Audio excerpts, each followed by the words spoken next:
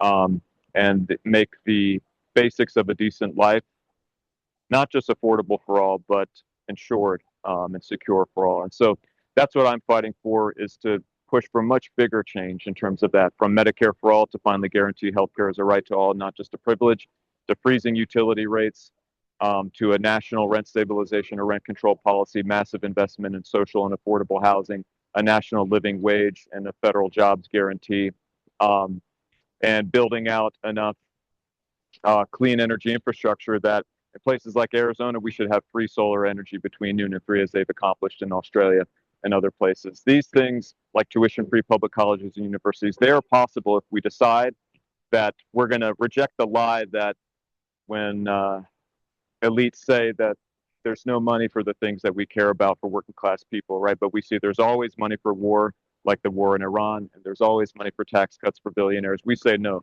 We reject that lie. We understand that it's a question of priorities, and that we are going to say that working class folks in our country are the priority, and that we're going to build an economy that creates dignity for people. And so I think that's possible, and we have to finally finish the job now and secure the blessings that are due from that second Bill of Rights. So just grateful to be with all of you carrying forward this fight. I believe we have a chance to win, and it can do so much for our country, not just here in Arizona, but folks around the nation and the world. So happy to take some questions. Grateful to be with PDA. Grateful to carry forward this fight. Harvey, Kai, go for it. I'm Go sorry. Dan, then to me, then to Harvey. Go first, No, Dan. I just wanted to thank Kai so much. I know he's sitting in the airport and he's waiting for his dad, and he's got family. But yes, maybe Rich, his campaign manager, certainly Harvey, jump on for some questions. Let's go Harvey first if you want to. Well, let me just say this too. While Harvey's on deck, I just want to let everybody know that if we get good results with these progressives in New York, and we think we will, and then we get Kai winning on the 30th, we are Kai is actually next month. Sorry, in July 21st. 21st. Right. That'll maintain the momentum, and when we get Kai winning following the New York victories. And we've had the New Jersey victories, the Montana victories, some progressive winning here in California, in Philadelphia, of course, Grand Platner in Maine. It is going to signal that the Democratic Party cannot stay where Representative Stanton is. That wing of the party has lost twice to Donald Trump.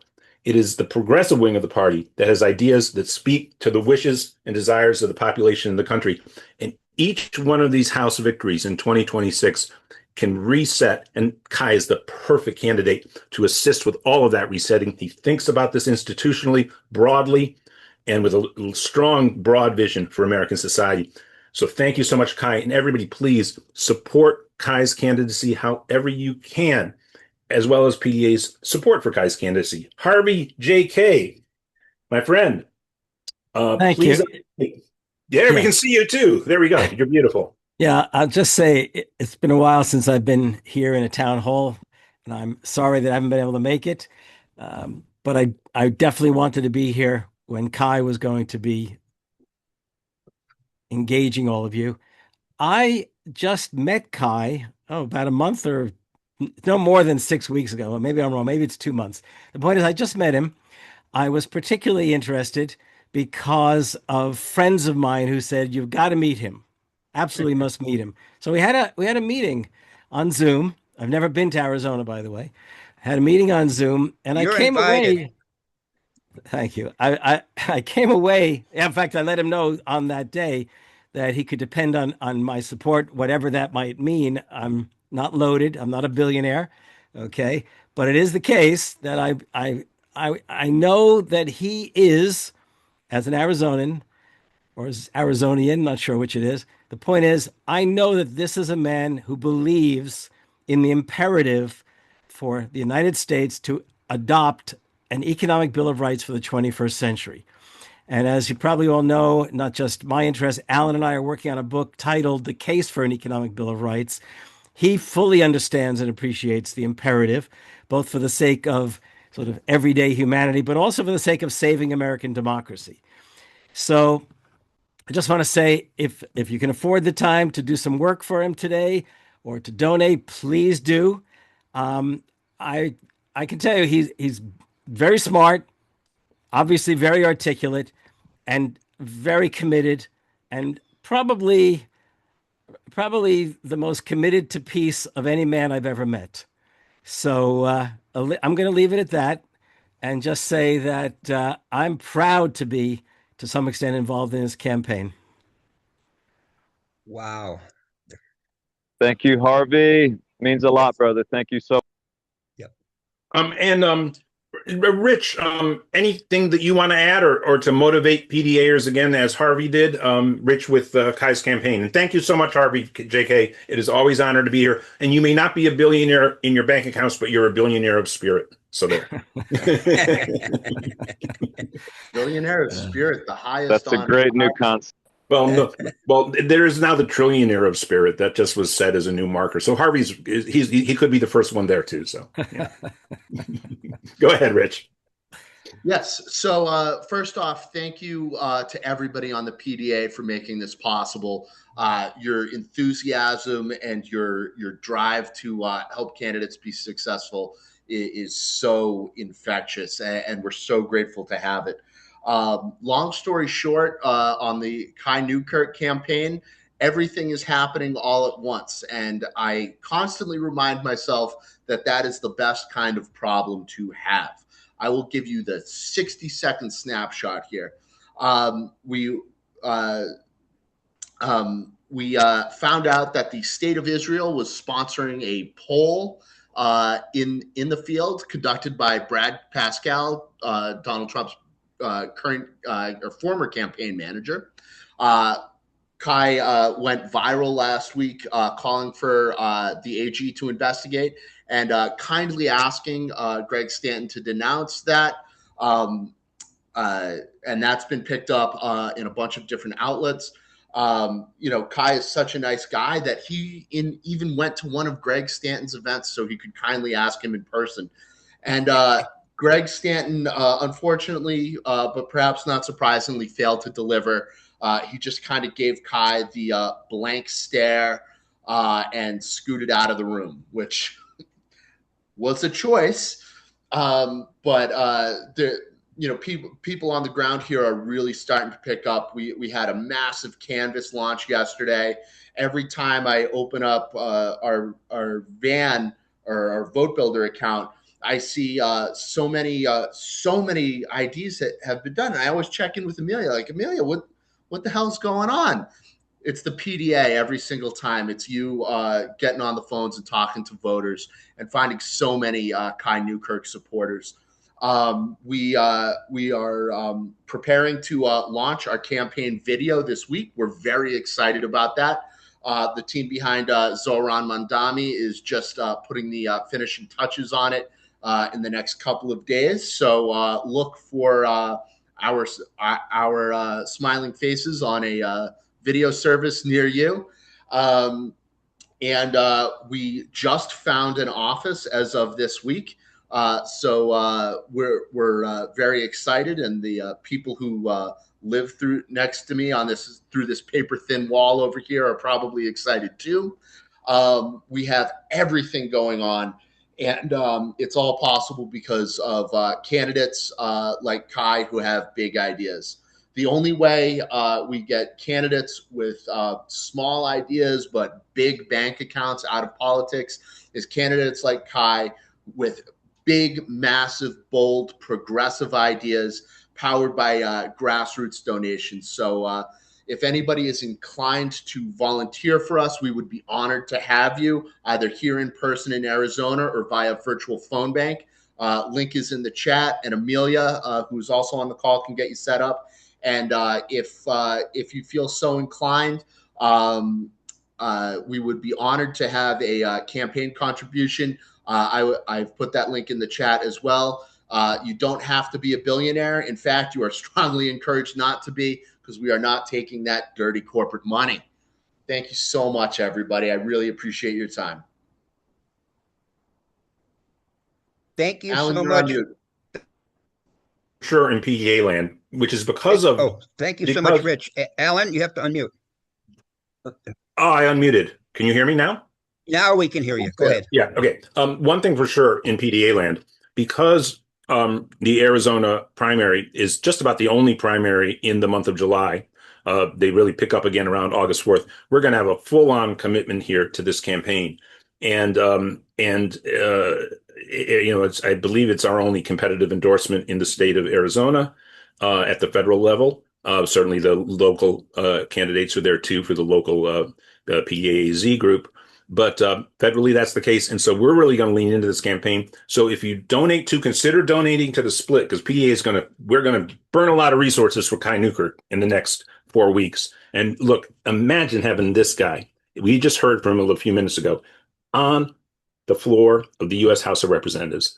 He's going to bring perspective. He's going to bring moral and ethical clarity in ways that are unfamiliar to that environment and will be extremely powerful. And I think they will resonate not just for the people in the district or the state of Arizona, but for the whole country, and I think for the whole world. So should we go to the stack, guys? And we have about 5 minutes left. Harvey, do you have another thought, though? Quickly, Harvey? I just want to second everything you just said, Alan. Yeah, and so donate either way you can, folks. And Timothy Michelle is up first. And Alan, just quickly before we go to Timothy, I think if we could make Amelia Pardo or Ben co-host, we want to bring them on afterward if we can. Okay.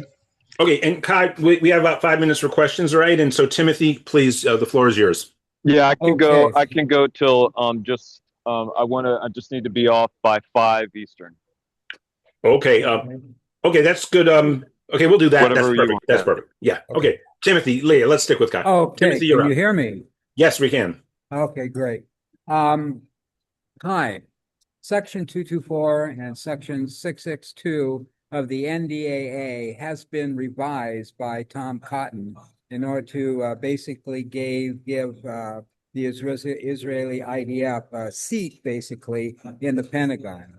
How does we get that defeated? That is essential in order to be able to bring this war to a close, because if that gets passed, then, in my opinion, the war just resumes after the passing.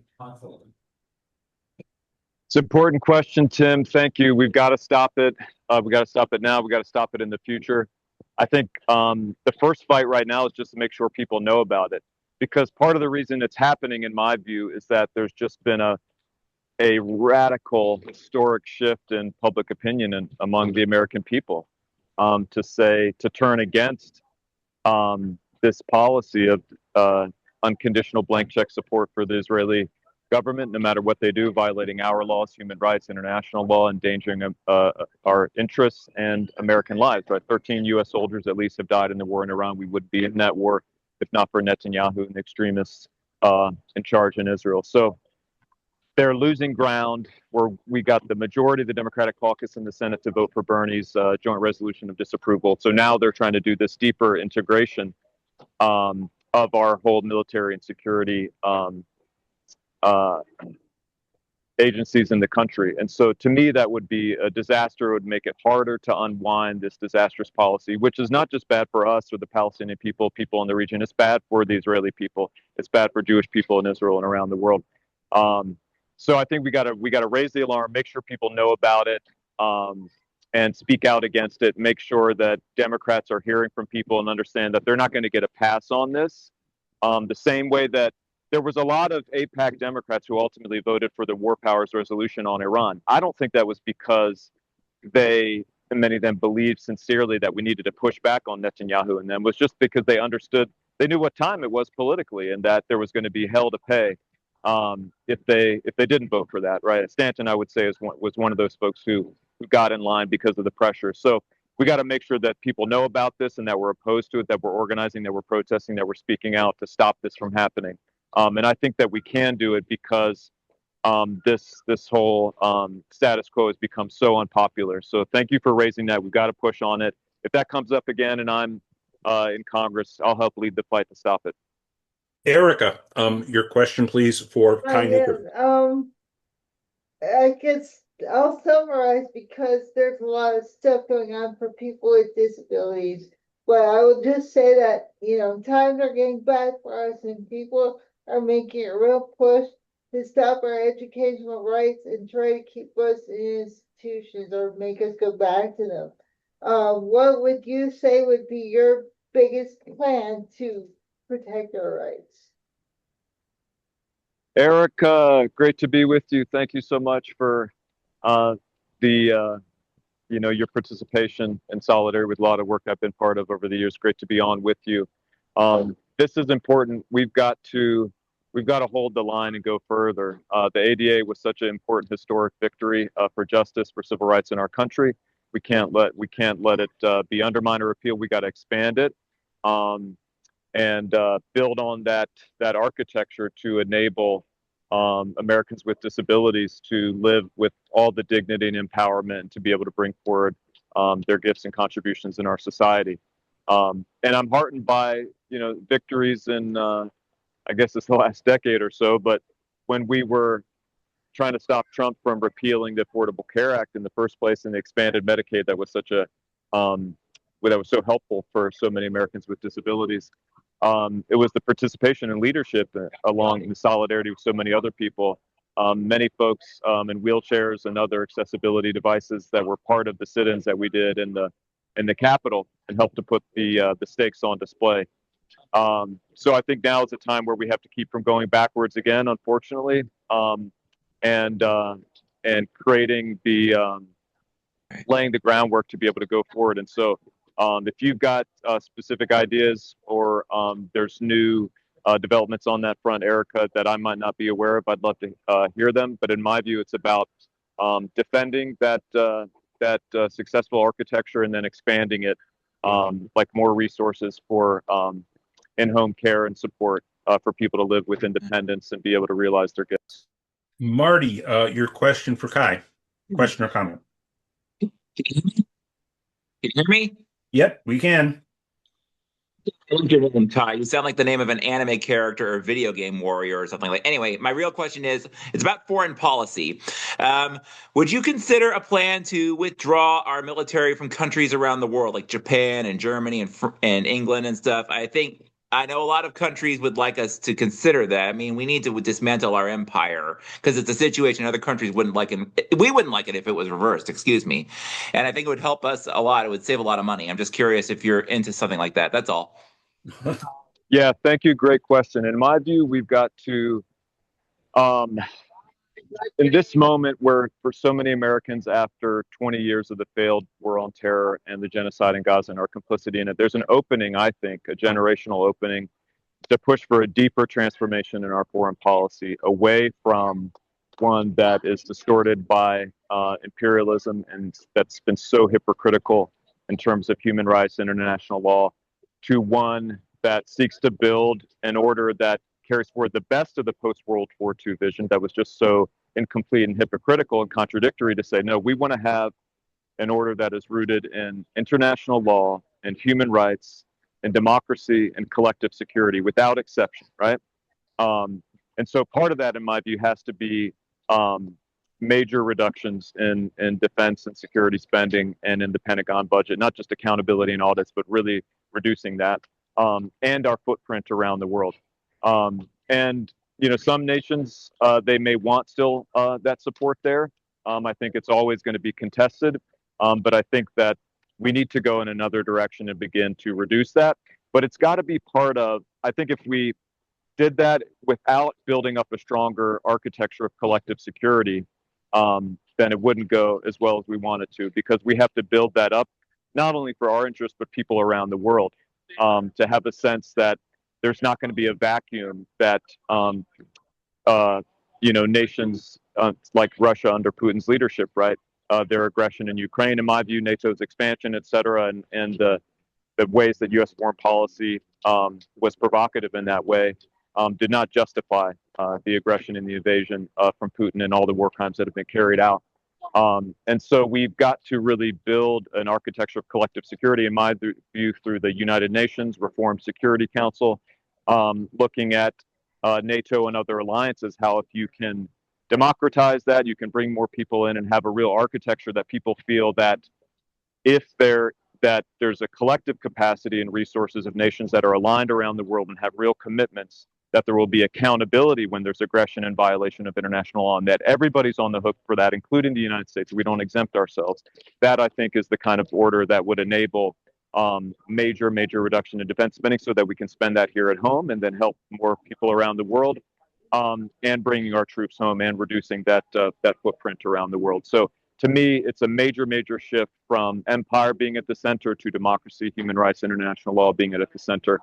And to me, it's a great trade-off, giving up the possibilities for domination, which I'm not interested in anyway, and I don't think y'all are, and instead having the possibilities for true security, real peace, democracy and a much greater shared prosperity for all of us, because we're not wasting so much money and death and destruction in the means of it. I just have to opine here for 1 second. And Amelia Pardo, I'm going to call on you right now just for a quick summary of what maybe you were going to say, because we should, with Kai staying till the top of the hour, we should move on to the next segment after Kai. So Amelia, you have the floor, but I just want to say, Kai Newkirk, that was the most eloquent, broad stroke outline of a new vision for U.S. foreign policy that we have heard, really, from any progressive candidate in recent years. So thank you for that. It was utterly brilliant. And we so look forward to working with you when you're in the House, because the PDA is all about exactly what you just said. Go ahead, Amelia. Yes, thank you, Kai. That was so inspiring and profound. Thank you. Hello, PDA, the hardest working progressives that I know. I am coming to you right out of the field. We all want a candidate of integrity who stands strong for our progressive values. I have just hit the doors in the hot Arizona sun, and I am hearing that I am not the only person who got many, many strong support confirmations at the doors. I just met folks at the doors who didn't know who Kai was, and now they're voting for him. One woman I spoke to wasn't even going to vote in the primary until she heard Kai opposes ICE. She said, "It's so amazing that we are out in the sun fighting for our rights." Another woman was skeptical at first. She didn't even know there was a primary. She said she cared about education. When I told her Kai is going to stop bombs and pay for schools, she cheered. I have knocked doors in Chicago for Brandon, doors in Arizona full-time for Katie Hobbs and Mark Kelly, doors in Westchester for Jamaal.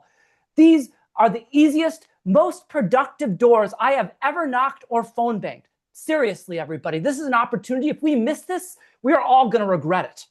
Our work is critical. With 1 week to ballots, your precious effort can count even more than usual. We are so close right now. If we don't win this, we are just going to regret this. We are not a normal campaign that treats our volunteers as ants. We honor your gifts, and there are even chances for leadership and a chance to be a role model.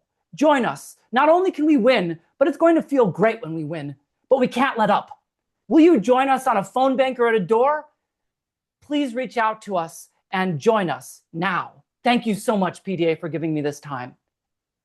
Oh, for sure. Thank you so much. That was beautiful and perfectly eloquent. Thank you. John Time, please unmute, John.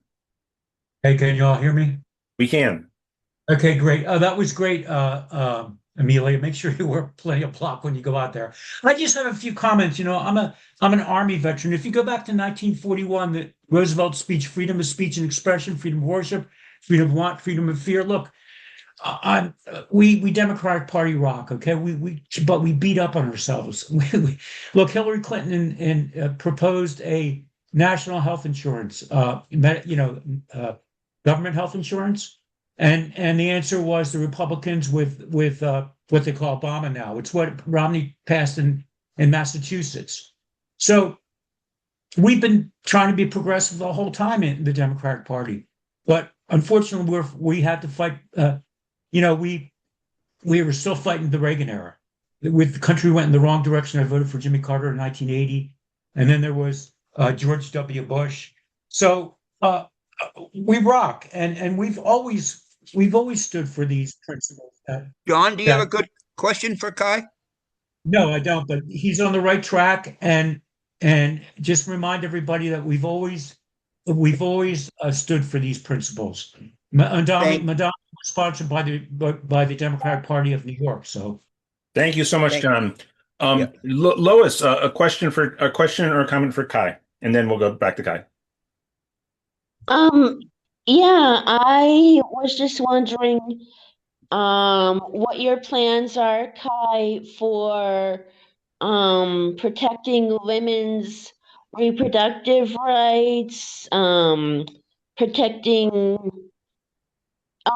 just women's rights in general from, domestic violence or harassment.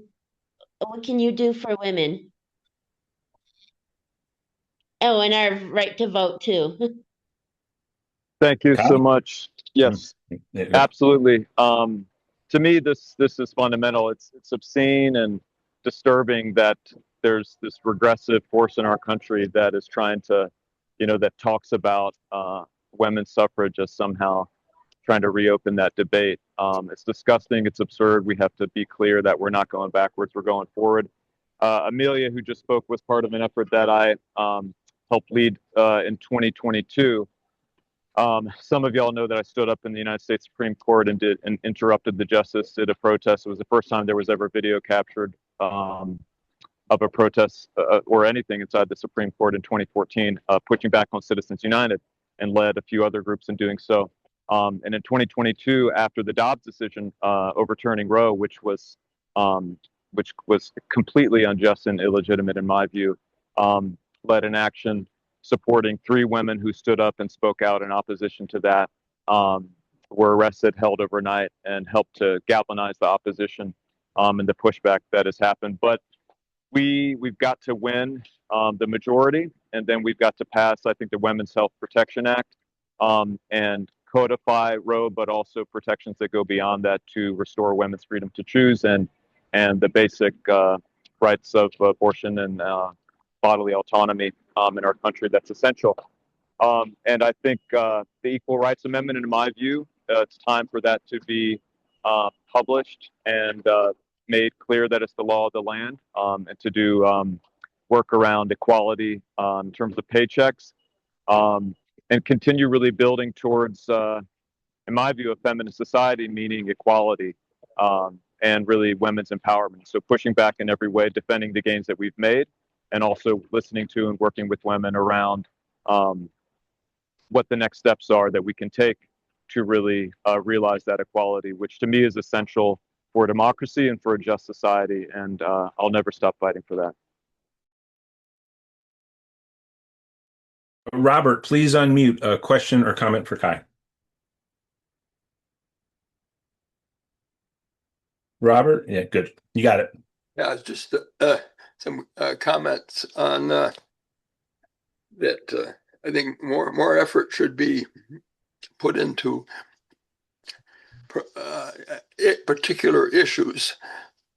And one of my best issues is climate change and global warming, which if we don't deal with it in 20 or 30 years, we won't have any resources left to do anything else. And I think if the issue is constantly put in front of people, they realize that our current leadership has taken us in the totally wrong direction. They're spending more for energy that's going to be choking us. Thank you, Robert. And Kai, hold on that. We'll ask you about climate in a second. Let's go to Theodore. Question or comment for Kai? Theodore, please unmute. Thank you very much. I would like to know if the leadership of PDA has met with the Democratic Party leadership and tried to consolidate fundraising. It seems to me that we're all getting inundated by hits from one group or another, and it results in less money coming forward. I would also like to know if there's anything being done to put together a newsletter of sorts for various congressional districts so that candidates can be working together rather than everybody doing it themselves. Thank you. I will answer those questions on behalf of PDA, but Murray's going to have the final question or comment. Richard, I'm sorry you got your hand up too late. This is going to be the final question for Kai or comment from Murray, and then Kai will answer a comment on climate if he wants to comment on the Democratic Party question. But Murray, you're up, and then Kai's final thoughts. Okay, thank you. Just a real quick question. What are you doing and you're going to do to protect Social Security from the attacks by Republicans to make it last, which it should? Thank you. Beautiful. I'll take that one, the second one first. In my view, we need to abolish the cap on the Social Security contributions and ensure that the super wealthy and the billionaires are paying in on all of their money. It makes no sense that there should be the cap that we have. And my understanding is that would make the program solvent for many decades to come. And I think that we should be going the opposite direction and actually expanding and increasing Social Security benefits. Working class seniors deserve that, need that. I think we need to keep up with the cost of living crisis and deliver on that for our elders. So, and on the climate piece, it's a civilizational emergency. It's a planetary emergency. And I've been in the leader organizing and environmental justice struggle for decades now, and getting up there a little bit. And in the climate fight, as long as we understood there was one. And that's a huge priority for me. I support a Green New Deal, and I think we need a massive historic investment in the United States, but also around the world for rapid transition to clean energy, taking on the fossil fuel companies. If we need to use Defensive Production Act or tools to nationalize or assert greater control and cap gas prices and ensure a just transition for everybody in the industry while getting us off as soon as possible and ramping up clean energy infrastructure. Like I said, in Arizona, we should be able to make solar energy free during peak hours as they've done in Australia. And we should be targeting that as much as possible around the world, because around the country, the technology is there, and it's cheaper and more efficient than fossil fuel stuff in general at this point, even without more public investment. So if we put that in, then we can make this transition happen quickly. And we have to make it happen as quickly as possible, as well as changes in agriculture, transportation across the board, to not just stop the carbon pollution, but to draw down and sequester carbon naturally, sustainably, to restore a safe climate. And I think that this cause can be part of a renewed sense of common mission and purpose for Americans and people around the world in terms of the global partnership that we need to have an understanding that we're all in this together, and we have a sacred task of sustaining the basic conditions that enable human civilization and so much life on Earth to flourish. We're in a mass extinction crisis, which is a betrayal of all our relations in the great circle of life that we have such a great responsibility to, because humankind impacts the Earth the most. So to me, that's very deep in my heart. I understand the importance. I'll always be fighting for that. It's overarching in terms of where we stand as a nation, as a species. And I'll just say in closing that at the core, we have to really take power back from the oligarchs, shift it to the working class, and fight for a democracy that's one person, one vote, not $1, one vote. I reject corporate PAC money. I'll never take a dime from APAC. I took the People's Pledge to get big money super PACs out of our race. I challenged Stanton to join me in that. He did not agree. And we're trying to raise and build the strongest base that we can of working class folks and everyday people funding our campaign. This is what we have to do as a Democratic Party. I think it's great that we should coordinate it more. At this time, I've got to do what I can as a candidate independently and work with groups like PDA. But that's the future of where we need to go as a party in terms of how we fund things. And I'm fighting for what I believe is the strongest anti-corruption reform agenda ever assembled, working with people like Lawrence Lessig to develop that, to ban super PACs, to ban corporate political spending, to create public financing of elections, and do so much more. So that's the direction I've been fighting for outside for a long time, and I'll fight for it in Congress if I'm elected. And I think that's critical to opening the door to the change that we need, because the moneyed interests are profiting from this status quo, right? So if we want to change it, we need to take their power away and give it back to everyday people. So with that, I just want to say thank you again, PDA, the hardest working folks in progressive politics. That was a great line, Amelia, and it's true. I believe it's true. Thank you all. I love it. I love the grassroots spirit. Always be proud to be part of PDA. Grateful to be in this fight with all of you.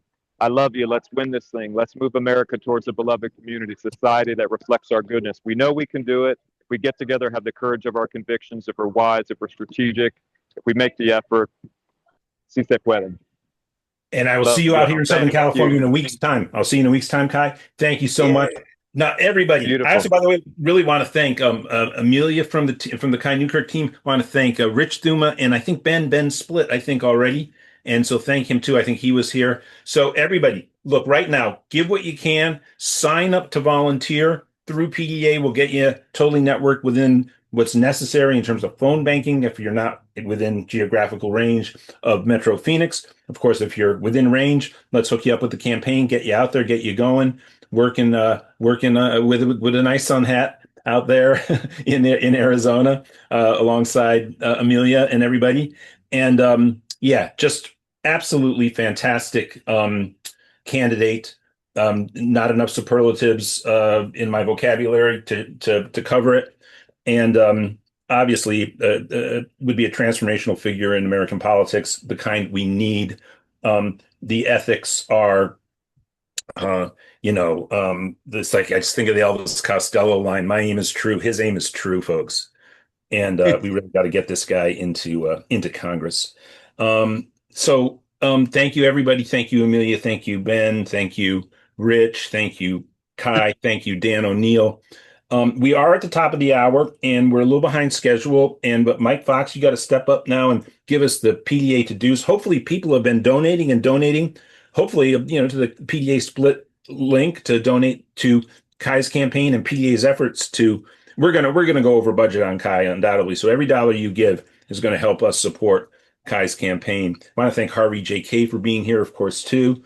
And but we've got a lot more in the next hour, folks. We got Jamaal Bowman coming up, and we got again Chuck Borges or Borges from state senate, running for state senate in Maryland. But Mike Fox, you're the one up now. All right, brother, since we're behind, I'm coming at you rapid fire. Everybody, my favorite job of the week, the thank yous. I want to say thank you to the following folks who have donated today. I want to thank Murray and Scott and phone banker Newland, double doing as always, and Marie and Scott again, double doing with his with 2 donations, and phone banker Pamela, double doing, Cheryl, double doing, Amanda, Peggy, our largest donation today. This is huge. $250, gang. We don't have a bunch of billionaires sitting in this room. If anybody's a billionaire on this call, let us know, because you're a really special billionaire. But bottom line, Peggy's the largest donation of the day at $250. If anyone can match that, please do. If that may be a heavy. Whoops, sorry about that, gang. That I got too many buttons being pushed here. In any event, anybody who can match that, please do. And if we can't get that match, then let's do it as a team. There's no question that we can show solidarity with Peggy for her kindness by matching her donation as a crew. So let's make it happen. And thank you, Samuel, and phone banker Glenn, double doing, and Valerie, and Janine, bang. Wow. Sorry, Janine, I spoke too soon. Janine, thank you for your more than kind $250 donation. So now we gotta match Janine and Peggy. Thank you, Jean, not Janine. Jean, my apologies, Jean. And Jean out in up in New York. Thank you, sister. And we've got Ted, thank you, and phone banker Beverly, thank you, and Bob and Cynthia, and phone banker Betsy, double doing, phone banker Mary, double doing, Michael, phone banker Erica, double doing, Michael up in Chicago, who starts us off every week. Thank you, brother. And Sharon, phone banker Mary again, Dr. Sonneborn, as always, double doing, and phone banker William, Dr. Sonneborn again, and Michael and Debbie, phone banker Carol, double doing as always, and it's Michael again, and that wraps us on all of our thank yous. Now, let's make sure that we get, if you didn't hear your name, let's make sure we get your name on the thank you list. All right. So how do we do that? Nail that donation link, nail that volunteer link that's in the chat. Let's keep it going. I'll be back when we wrap the call and go into family time. We'll see where we're at on our goals. Back to you, Alan. Mike Olis, is Mr. Borges with us? Mr. Borges. Yeah, Chuck Borges is with us earlier. Hey, Chuck, how's it going Hey. in Maryland tonight? Great. How's it going? Can you hear me okay? Yes, we can. And here's what we're going to do. We're going to go to Jamaal after yourself, Mr. Borges, and then we'll also make sure we post the Jamaal video independently as well, as quickly as we can. Hopefully by tomorrow, even before this gets posted up on YouTube, our YouTube page. But Jamaal's interview is great, so everybody should hang out. We're going to play it right after we talk to Mr. Borges. Chuck, Mike, why don't you take it away and for 10 minutes, give us the lowdown on the Maryland State Senate race. And absolutely. Hey, Alan, Chuck, you're kind of a national hero. You've been in the news quite a bit this year, taking on Elon Musk, Donald Trump, and now you're taking on data centers. So could you just, and also a former Navy captain. So a true American hero, as I said in the G.I. Joe cartoon, which I watched a lot of in the 1980s. So Chuck, do you want to just introduce yourself and let us what's going on? Sure. Also, great fan of G.I. Joe. I was more of a Transformers guy myself, but got a lot of time in G.I. Joe. Hey, check out the new He-Man movie. It's awesome. So I will. I will. So yeah, Chuck Borges, gorgeous Borges, Alan. So you'll never forget it again.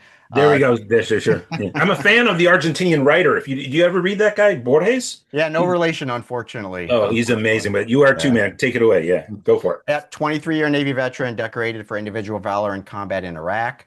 After I got done flying, I moved into the data space for the Navy, helped save pilot lives with data. The Navy likes bomb droppers, though. They don't like data geeks. So I kind of got out. I retired from the Navy in 21, went to the CDC during COVID, worked in the Biden White House, wrote the federal data strategy. And as Mike alluded to, last year I was the Social Security Administration's chief data officer, where when I found out what they were doing with your data, and I'm happy to go down that rabbit hole if anybody wants to go down the data rabbit hole, I alerted Congress to that fact publicly, and then was pushed out by DOJ as a result. Started speaking out on the media circuit about data privacy and data security. What they are doing with your data is absolutely criminal, and it is frightening. And decided to run for office in the state Senate for a few reasons. One, I felt like I'd done my duty to my country, and now it was time to make a difference in my community. Where I live in Southern Maryland, the Potomac and the Patuxent rivers, they flow right into the Chesapeake Bay. And as you know, with that water-based ecology, the bay drives most of the mid-Atlantic circulation cycle. The grift is not as overt at the local level as it is at the national level. I mean, we're not tearing down the East Wing down here and buying Qatari jets. But like my opponent last year, for example, 70% of his funds came from large land developers, AWS and PACs. So you can see where that is heading. The large companies are just eyeballing the water-based ecology that we have down here and the land just south of DC as ripe for data centers. So I am running for the state Senate because I really believe that change happens at the local level, especially when it comes to the environment. And if I can bring high technology, small business jobs to Southern Maryland, if I can bring housing solutions that have worked elsewhere and an innovative mindset to Southern Maryland and family support, feeding kids, giving them supervised aftercare so parents feel less stress, I will make this region more resilient and more resistant to those big companies. We will see less farms go under. We have a huge amount of farmland. We will see less watermen go under. We have a lot of oystermen and fishermen and a lot of crab. So we will be protecting our environment by protecting our small businesses and our agriculture. So I am running for state Senate specifically to bring someone who can pair that belief in environmentalism and climate change. I was endorsed by the Sierra Club specifically for this, with an understanding of high technology. I want to bring a mindset to Annapolis where your understanding of IT and data doesn't originate in the 1980s.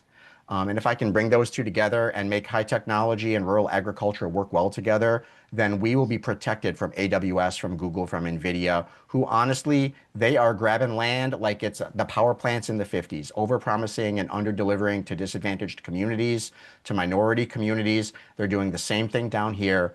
And hyperscale data centers are not necessary.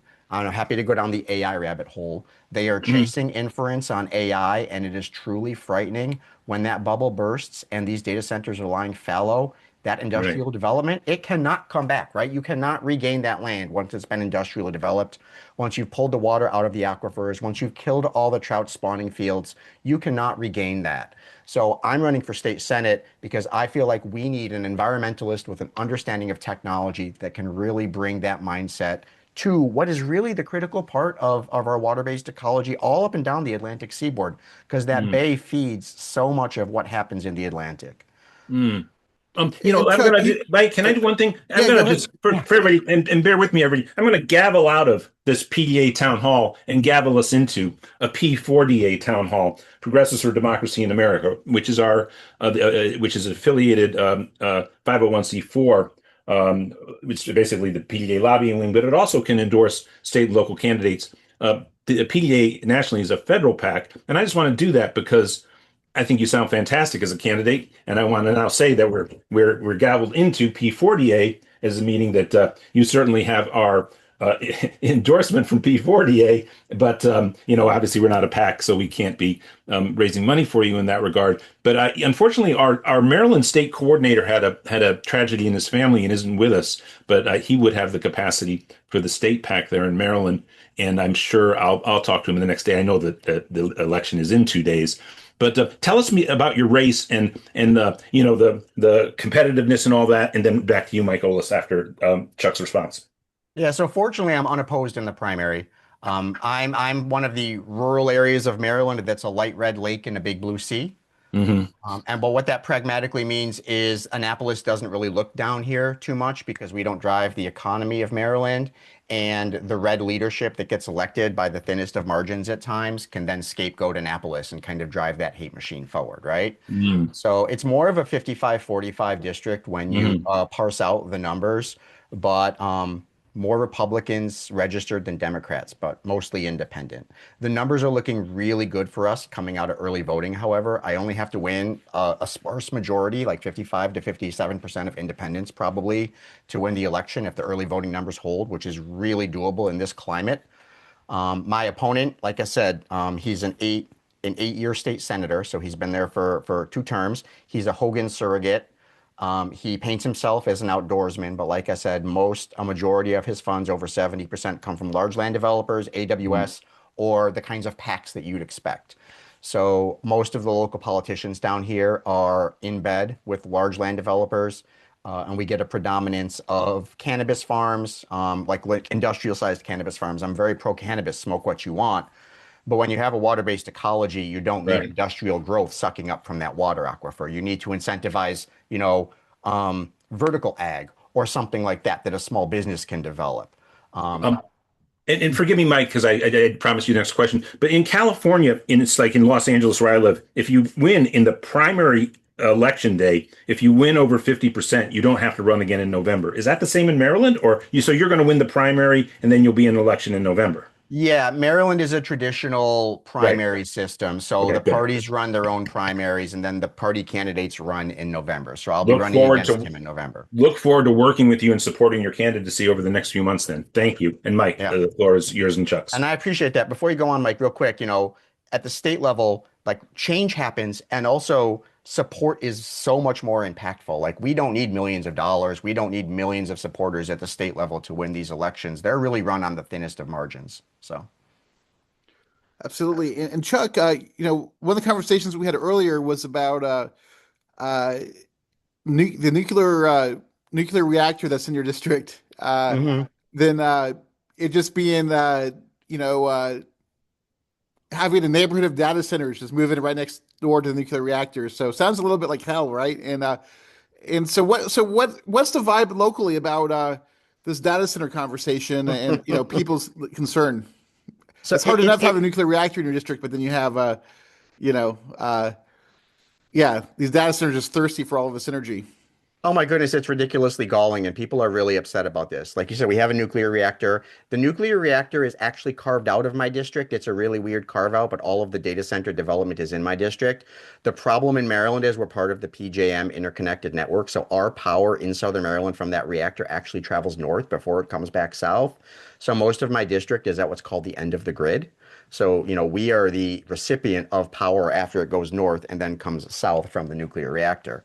However, they're developing private partnerships with that nuclear reactor, hopefully to build a 3rd reactor in order to fund further data center development. And there's a lot of hand waving and side talk about how it'll all work itself out. In the meantime, down here in Southern Maryland, ratepayers have seen their rates go up 600% in the last 2 years. Finally, they're capped at only an additional 200% raise for next year. So we're really feeling the pain.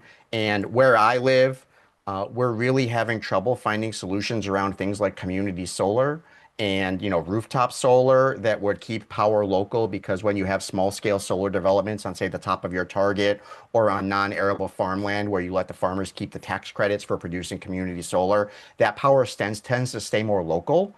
So we're trying to, like I said, win this race so that we can bring that kind of local power for solar and wind generation to Southern Maryland, so that we're, people realize, hey, we don't need that nuclear power plant. Hey, we don't need the PJM interconnected network to push power north before it comes back south. But people are really up in arms because a lot of people come to Southern Maryland because we like the rural life. I mean, I like to fish, I like to camp, I like to kayak. And a lot of people are recognizing finally, because that's what's necessary in a light red district, they're personalizing the problems. They're seeing these land developers come in with unplanned, unthought out, big developments, and they're saying this is really affecting our quality of life. And so I'm pivoting specifically to that appeal to emotion. And when it comes to data centers, it's a very talkable point.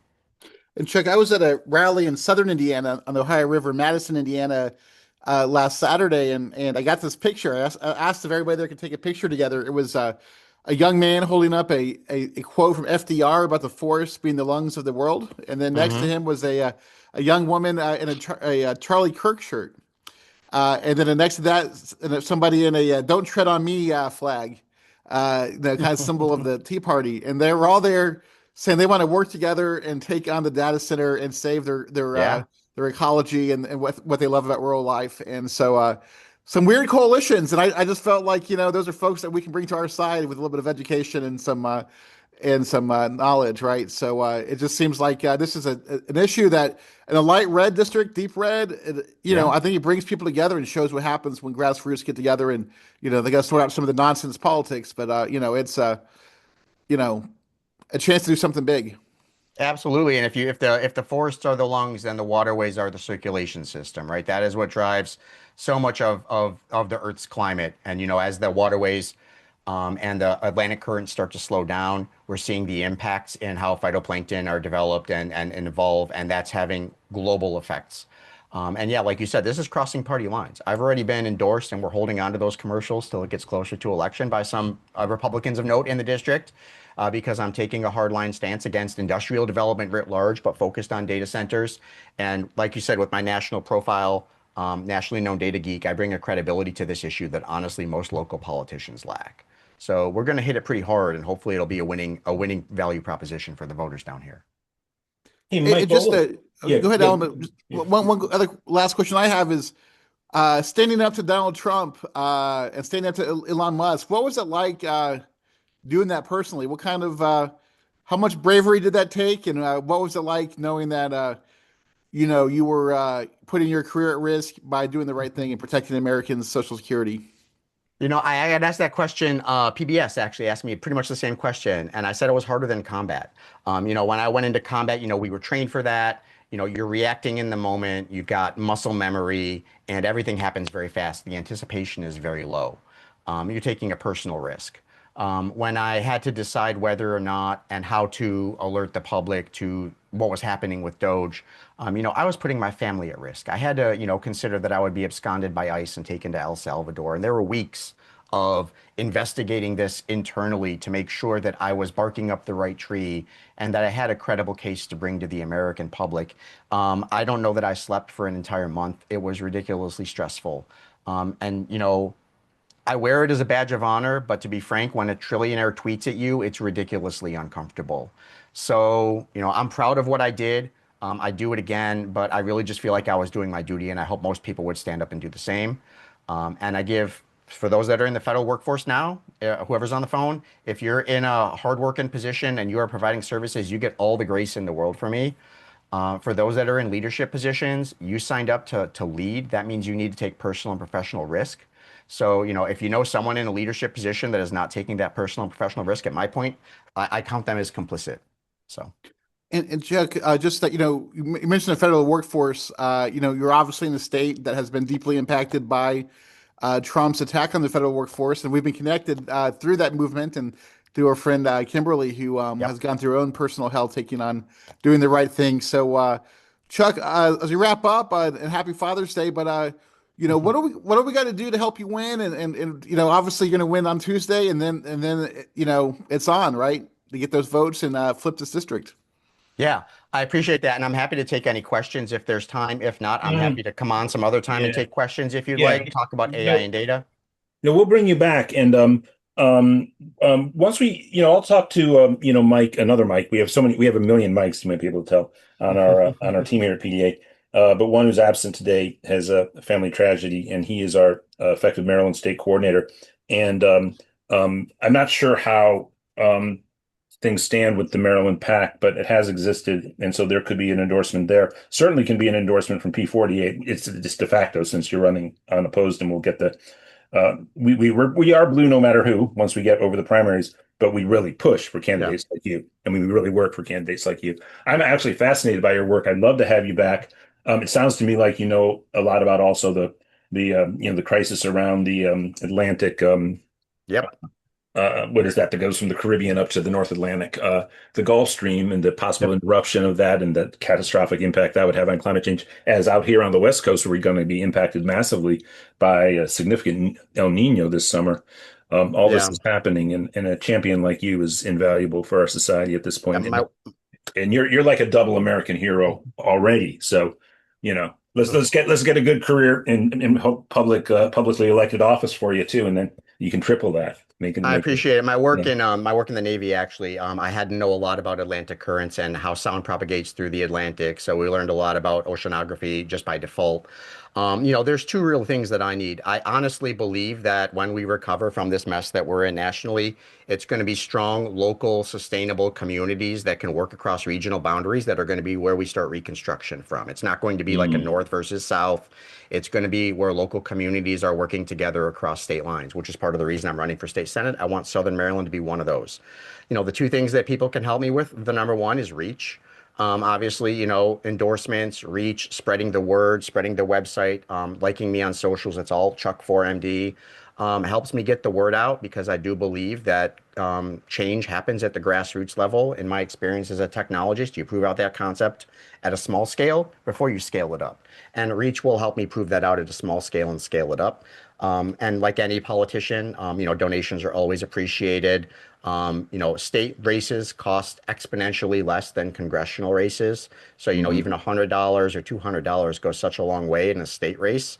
But I am really running against one of those fat cat, you know, old family rich guys who just takes all the PAC money and all the land developer money. It's ridiculously frustrating to see when you're sitting in these kinds of districts, the hold that old boys power structure has on places like this. And when you look at the Bay, this is such a critical waterway to everything. Yeah, we're going to break that power structure. We're going to bring some real change down here. And honestly, it's going to help people, right? Like, I mean, it doesn't matter whose kid I'm feeding, red or blue, kids get fed. So.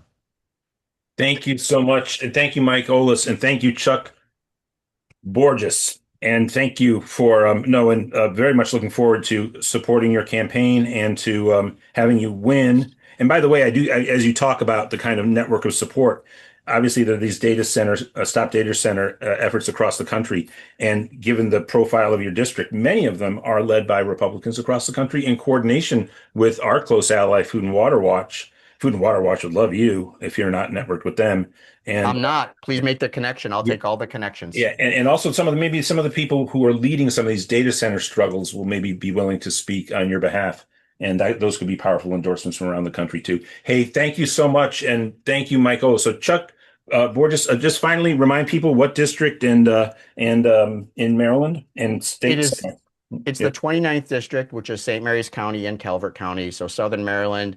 The Potomac and the Patuxent Rivers both feed into the Chesapeake Bay, right where we live. And then that bay offshoots from Norfolk about 30 miles south into the Atlantic Ocean. You know, I'm at chuck4md.com. Like I said, I'm on all the socials. I'd appreciate the follows. You can read about all my positions on the website. I just appreciate the time. It's always nice to be with like-minded people. So thank you. Thank you so much. It is a beautiful part of the world down there.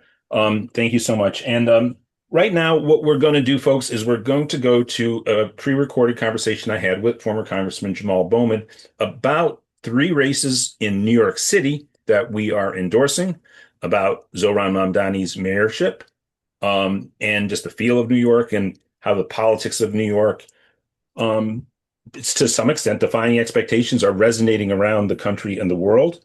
There's incredible enthusiasm for the current mayor's administration in New York City. And something about a basketball team comes in there too. But it's Jamaal Bowman on the world, Jamaal Bowman on these 3 races that he has endorsed all 3 candidates, and so has PDA. Mr. Mike Thaler, how are we doing with that sharing of the screen and the video of Mr. Jamaal Bowman? Well, as my mother would say, God willing, just fine. Well, let's go. And by the way, that recording, it should end about 4 minutes early, and I'll try to just you can hear when it ends, and then end it at the end of that conversation, and I'll try to help out with that too. But let's go. It starts right at the top.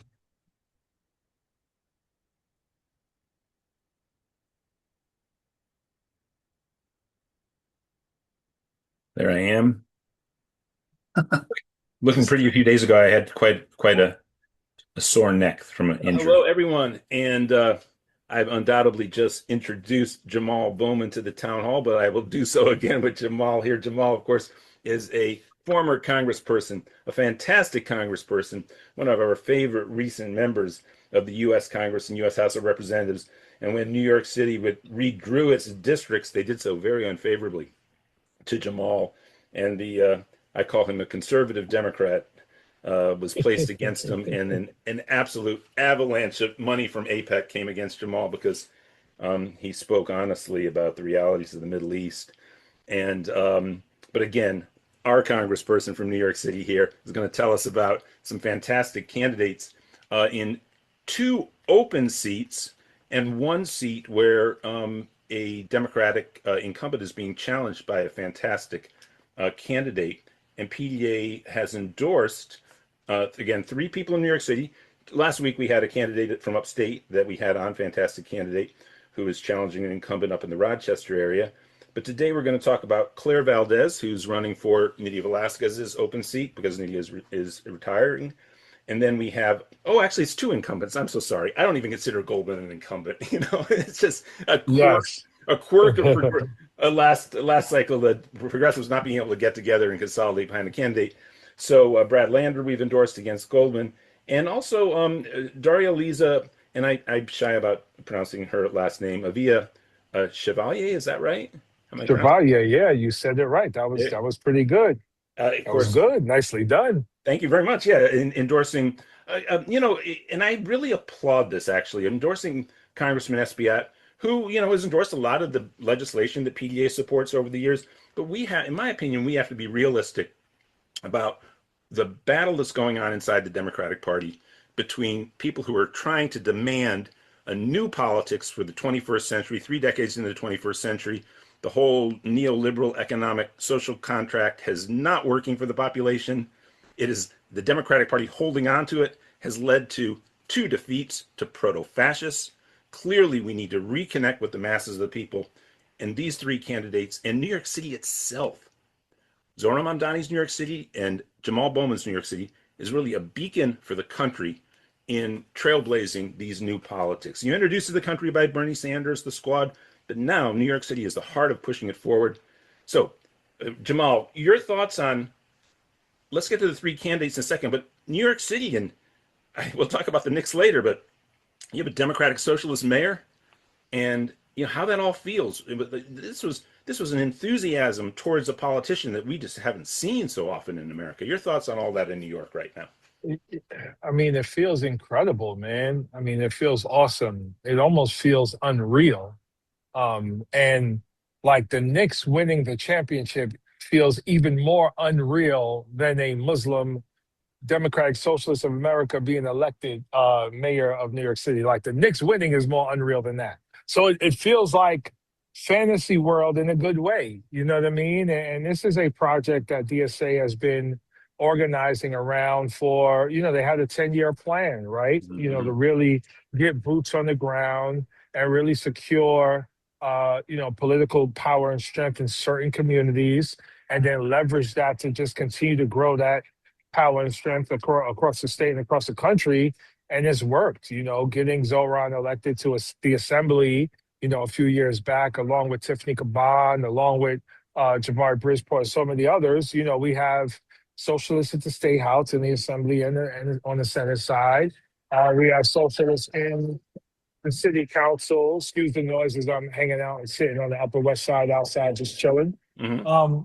But we have Democratic Socialists in the City Council. And we have, a huge one, probably the biggest one in the country, in Congress, in Alexandria Ocasio-Cortez.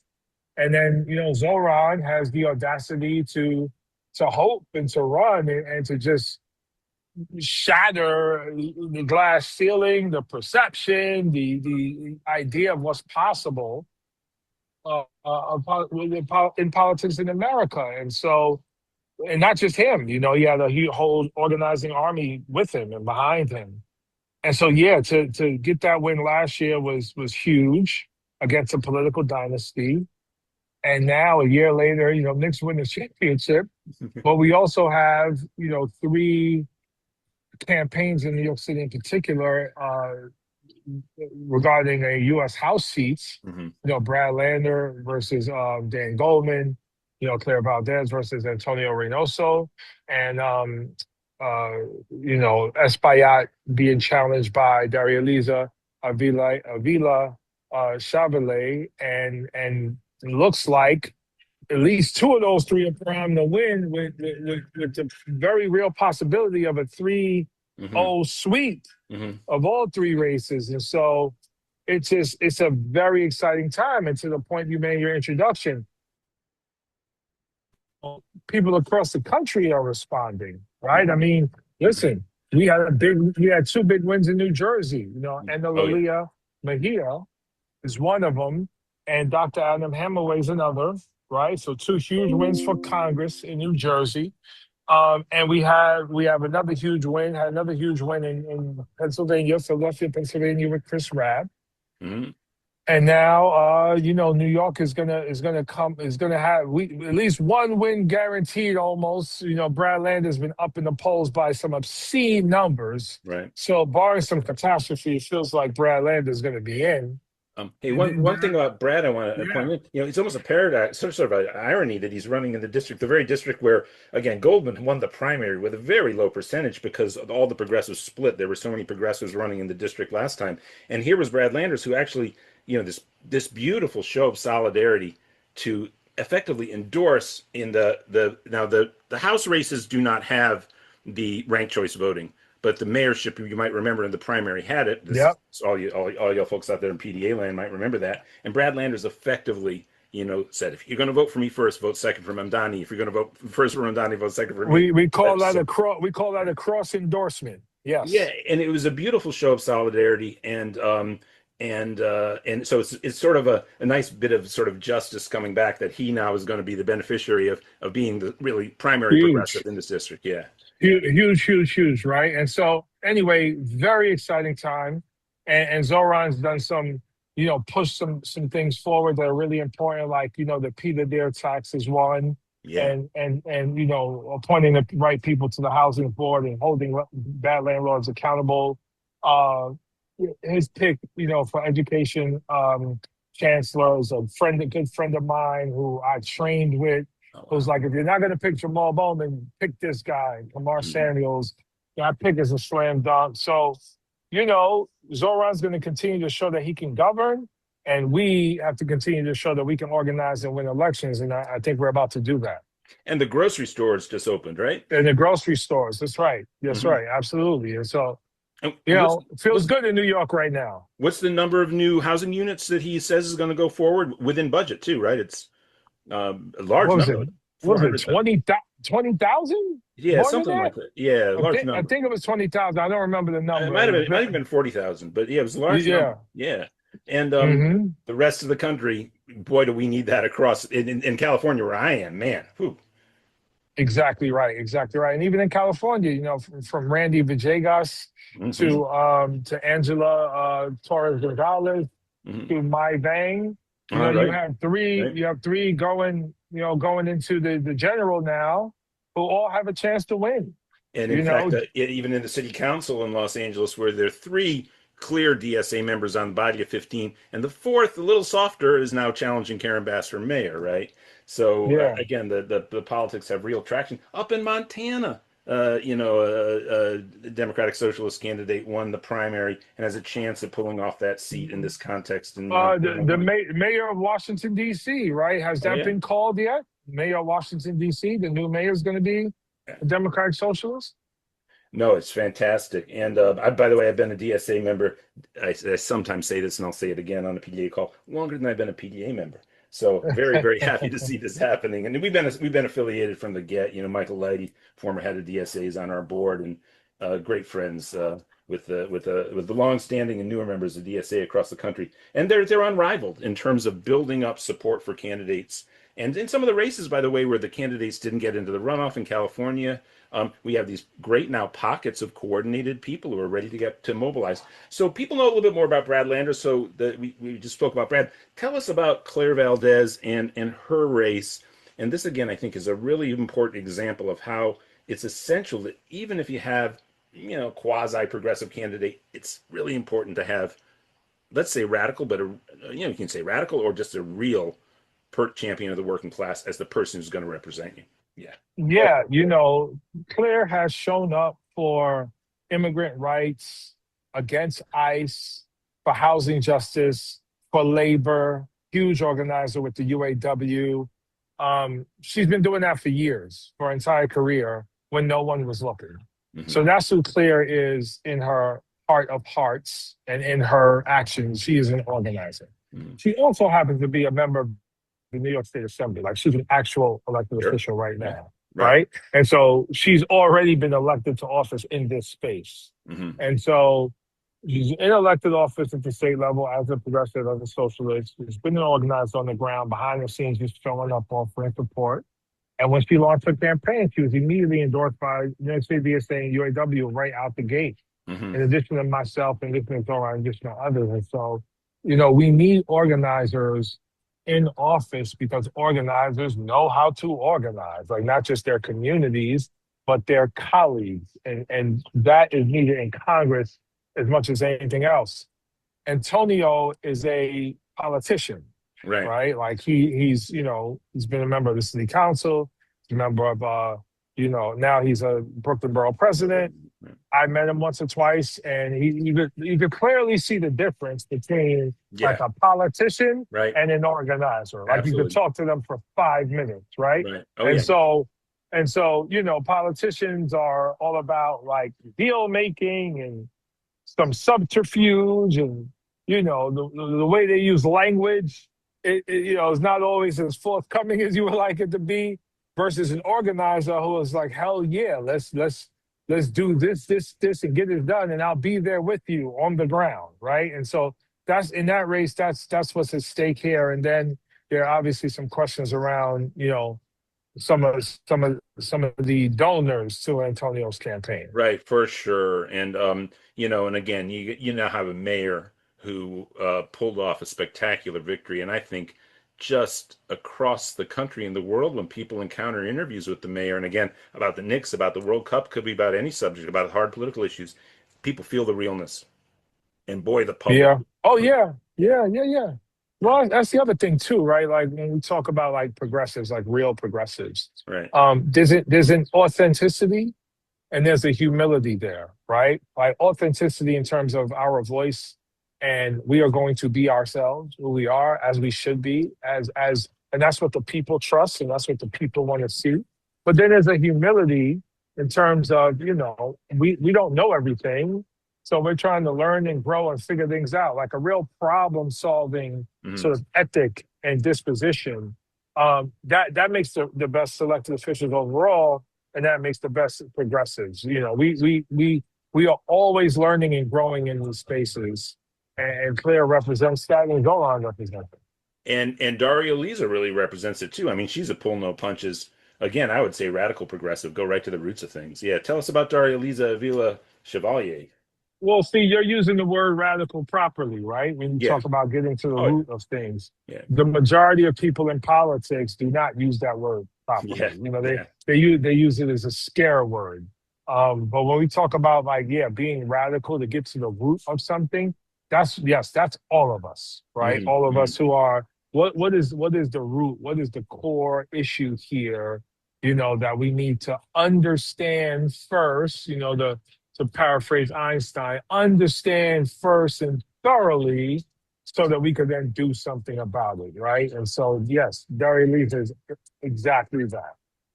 Yeah, fantastic. Now, what does it look like in terms of obviously what happened to your campaign, this strategy of the Israel lobby, AIPAC, to pour money against progressives. I'm close friends with Nina Turner, and that's really was the race in Ohio where they spearheaded this. And then, at that time, AIPAC had the Democratic majority for Israel. They didn't bundle themselves, and they created United Democracy Project, and they brought a few fortunes against DMFI, yeah, UDP, DMFI, yeah, exactly. They have all sorts of names for it, like Chicago Women for Progressives or whatever. That's what they use in Chicago. But is that becoming a raid against Claire and against Darializa? Is there evidence of that? I assume they think Brad is a lost cause, yeah, for them. Yeah, so I have not heard of or seen yet that pouring of money at that crazy level, right, in any of those races. And what it feels like is they're picking their battles across the country. They are, yeah. Right? Like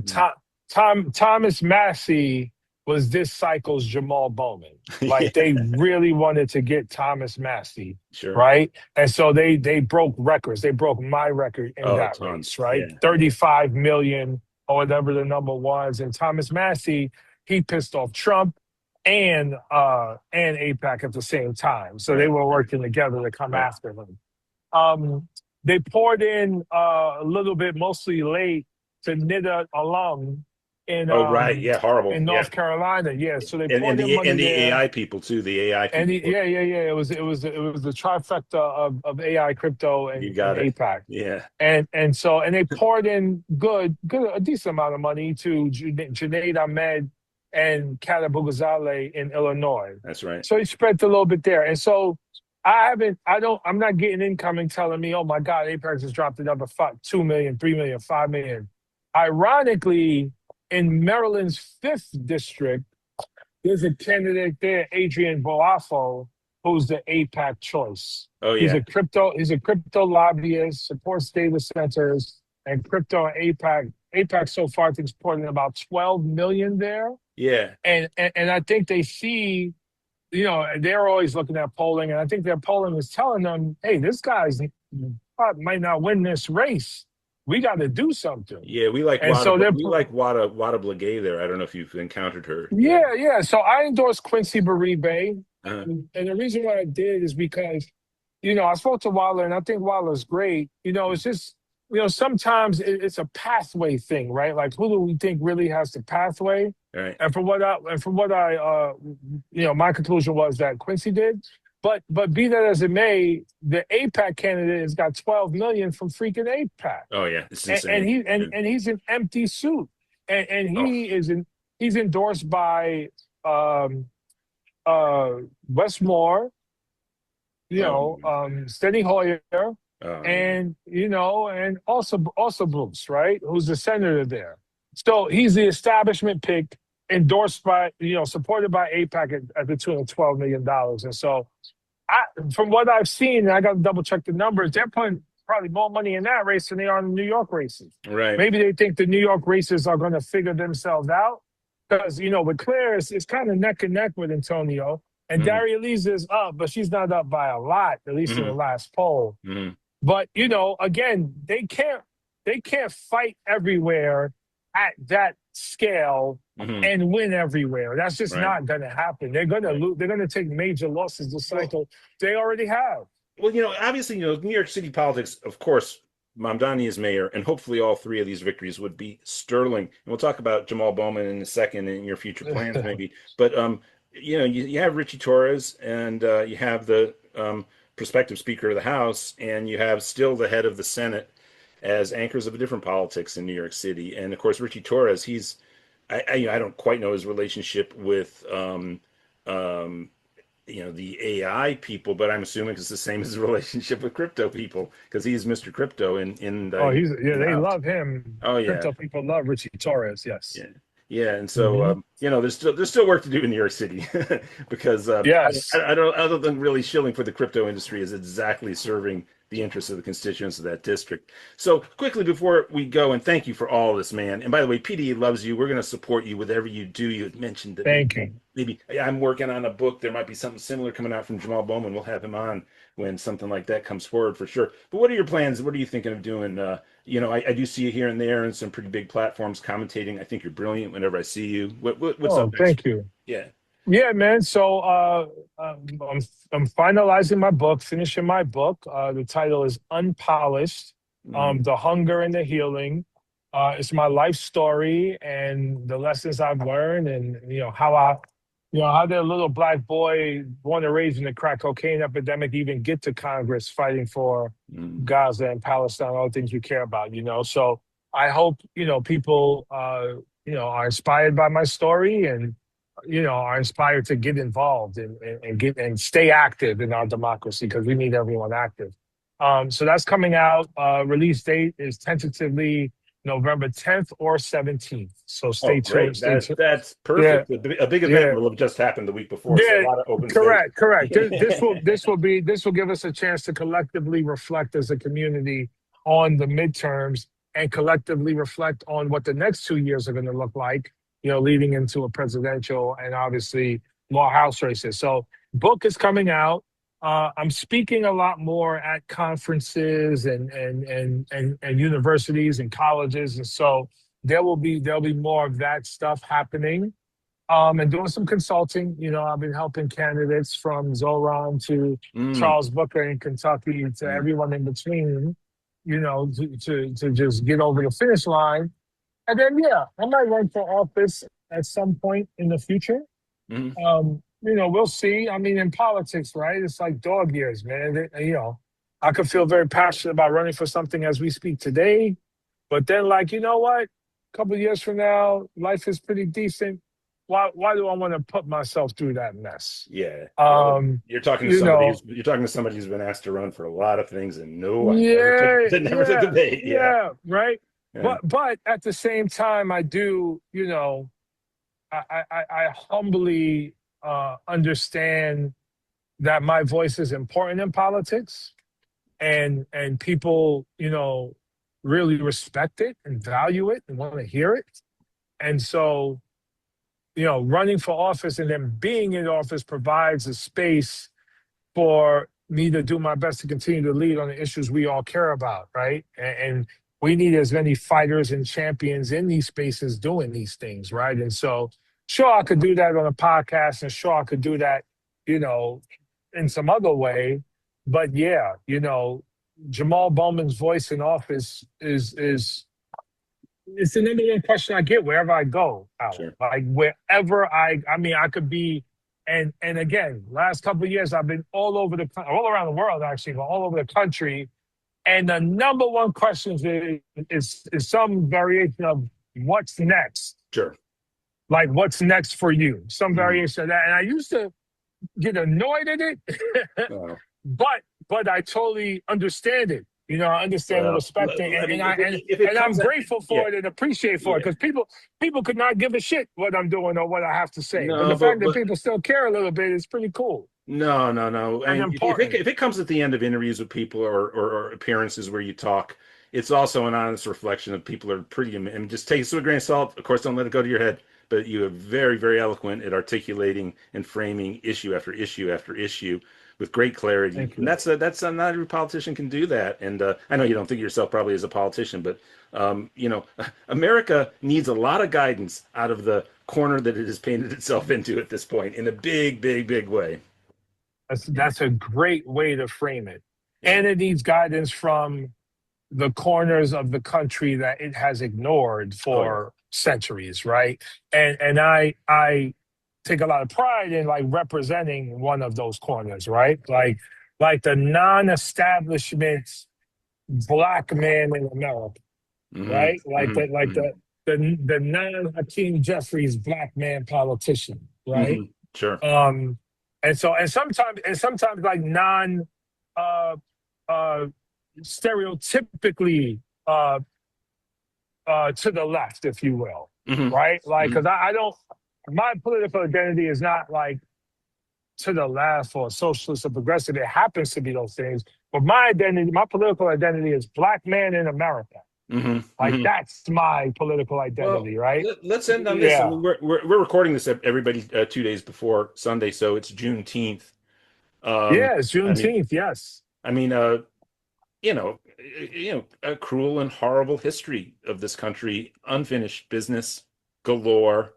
And herein again, your voice is just, again, you do have the voice of the common person as a black man in America. You're not coming at this as having been an elite lawyer. Clinton went to Yale Law, Barack went to Harvard Law. We know what. Or like the Divine Nine. See the trajectory for black political leaders in America is like Divine Nine, Black Church, HBCU, maybe a private school here or there, maybe a charter school. I don't come from any of that, right? And so, no disrespect to that, but I because of that, I have a particular, like, I come from the streets. Like in my book, I gotta write that way, like. Like my friends are dead or in jail. Like that's like my upbringing. You know what I'm saying? And so I bring that I try to bring that to the conversation. And it's an important conversation that we need to have, right? And it's a reminder that like on this Juneteenth, like we still have so far to go and so much to do. And like the intersectionality of things, right? Like I'm really passionate about and always trying to learn and find the best ways to communicate the intersectionality of the Black American experience, the immigrant experience, the Jewish experience in terms of fighting anti-Semitism, the Muslim experience in terms of anti-Muslim hate that's experienced, sexism, LGBT, like all of the marginalized, progressive, marginalized groups as victims of this caste system that we have, really working in coalition to like build a better world. Like that's like the mission. That's the ultimate project. Well, Jamaal Bowman, you are a blessing to all of us in American politics and American society, and certainly at PDA. Thank you for joining us today, and thank you for guidance on New York City politics in this upcoming primary. Of course, man. Look at my privilege. I'm on the Upper West Side, 83rd and Broadway, getting free Wi-Fi on an amazing laptop. Talking. Look at this privilege we have. We got to do something with it. We got to do something with this privilege. That was our tax dollars, not the Silicon Valley oligarchs that gave you that through. That's right. That's right. Thank you so much again, and thank you. Okay, brother. Talk to you soon. Hold on one more second. I want to get 2 more minutes out of you for one thing. Okay. We got 2 minutes. We got about 4 minutes left on this tape, and I just want to ask you one question. So okay. Hey, Mike Fowler, I'm interrupting here. We won't use the video. Can we pause? The video will be used with the town hall. Okay. Cool. So I'm talking with Jamaal Bowman, former congressman, New York City resident. Can we pause, Mike? Of the New York Knicks, and like a lot of Americans, not a big fan of the World Cup, but we just saw in New York City what happens across the world during the World Cup. Fan celebrations. I assume you want to stop. Happens. I do. Yes, please pause. Yes. Get scored. Okay. And they flash to the country, and people are just going crazy. It is like pure fest. Thank you, Mike. And the last thing was just something I was recording for. People may know I've written books on sports and stuff, and I still am very interested in the cross section of sports and politics. And what happened with New York with the Knicks was phenomenal. Well, that wasn't for the PDA town hall. I should have edited it out, so I apologize for that. And we will post that video onto YouTube. I was very happy with how that went. Jamaal's amazing and eloquent and just beyond eloquent in terms of his insights into things. No matter where he is, no matter where you catch him, sitting on one of those. I think probably in the middle of Broadway on one of those park benches and those. Little island parks they have in the Upper West Side. Maybe it was a different park. There are a number of them up there, but just his reflections as himself are invaluable from that perspective, from where he comes from. I don't think the part of the Bronx where he was a principal and that was a larger section of the district before it was redrawn. I don't think George Latimer, the current congressman, is serving that part of the Bronx very well anymore. And so we got to get representation in the U.S. House of Representatives for that community. Hopefully they'll redo the districts again in New York, and maybe that's something that'll open up for him. But again, he'll decide what to do next. Anyway, folks, look, we're past the point of where we usually go with this, and I just want to thank everybody for this town hall. William Walter, if you're still with us, That'd be amazing. There you are. Hey, William, what do you think What's of up, that? Alan? Did you catch most of that with Jamal? I did, and it's always great to hear from champions like Jamaal Bowman, real progressive leaders who have always stood on business and have always stood in support of the most pressing issues that matter to the vast majority of us. I'm still incredibly disappointed by how his reelection unfortunately went down when you have millions, tens of millions of dollars being thrown at elected officials to try to unseat them because they're speaking truth to power.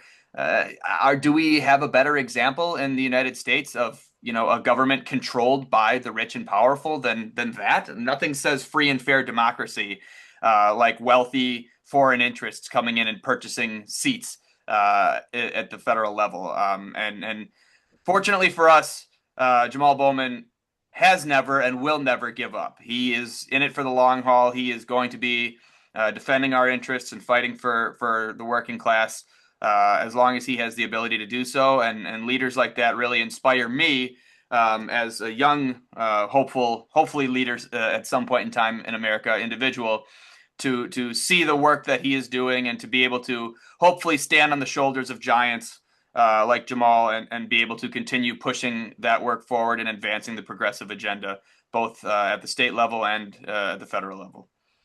Yeah, no, he's amazing, and it reminds me of the work of our friend and ally Rachel Ribachuk, who did the amazing series on working class people and their lack of representation among elected officials, including Democrats who run for seats in offices more than city council or local offices. So state assembly, state senate, statewide elected office, the U.S. House of Representatives, U.S. Senate, and the presidency.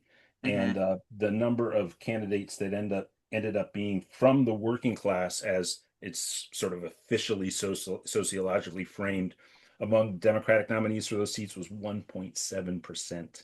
Now, Jamaal Bowman was a high school professor, and it's quite possible that's considered a professional position and not a working class position. So there's that. But where he was teaching and how much money he would have been earning in that profession, given obviously his spectacular skills as a person, clearly was there to represent the working class and be of the working class, and therefore just an outlier, but exactly what we need in the Democratic Party, man. William, and of course, what happens when money comes and chases him out. Yeah. It was great to talk with him. And hey, man, well, look, I was going to call on you earlier, but this has been a packed show. And thank you for all you do, William. And I'll talk to you later. And everybody else, I'm going to sign off. And we're going to hand off to family time right now to Mike Fox, and we're going to get stuff done. I, of course, want to thank you, William Walter. Thank you to, of course, Jamaal Bowman for doing the recording and for being available on Juneteenth for the conversation. I want to thank Chuck Borges, running for state senate in Maryland's 29th district. And of course, I want to thank Kai Newkirk and Kai's team that also joined us. Amelia and I'm forgetting the names of the other two chaps who were here from the team. And thank everybody. Dan O'Neill was a part of the show. Mike Olis, part of the show. Mike Fox, part of the show. Mike Fowler helping out in the background. And Susan Gilbert, as always. Thank you so much, Susan. Jim Langford. And that's it for this week's Town Hall. Next week, we're going to have Nina Turner is going to be joining us. Haven't heard from Nina in a while. We all love Nina here. Nina's fantastic. Always to hear from Nina. And she'll be here along with Hartzell Gray on next Sunday's Town Hall. So let everybody know that Nina's going to be here.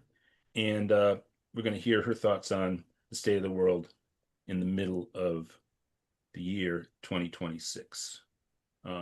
And Mike Fox, that's it. We'll be back next week with another PDA Town Hall. Again, special guest Nina Turner, Hartzell Gray too. That's it.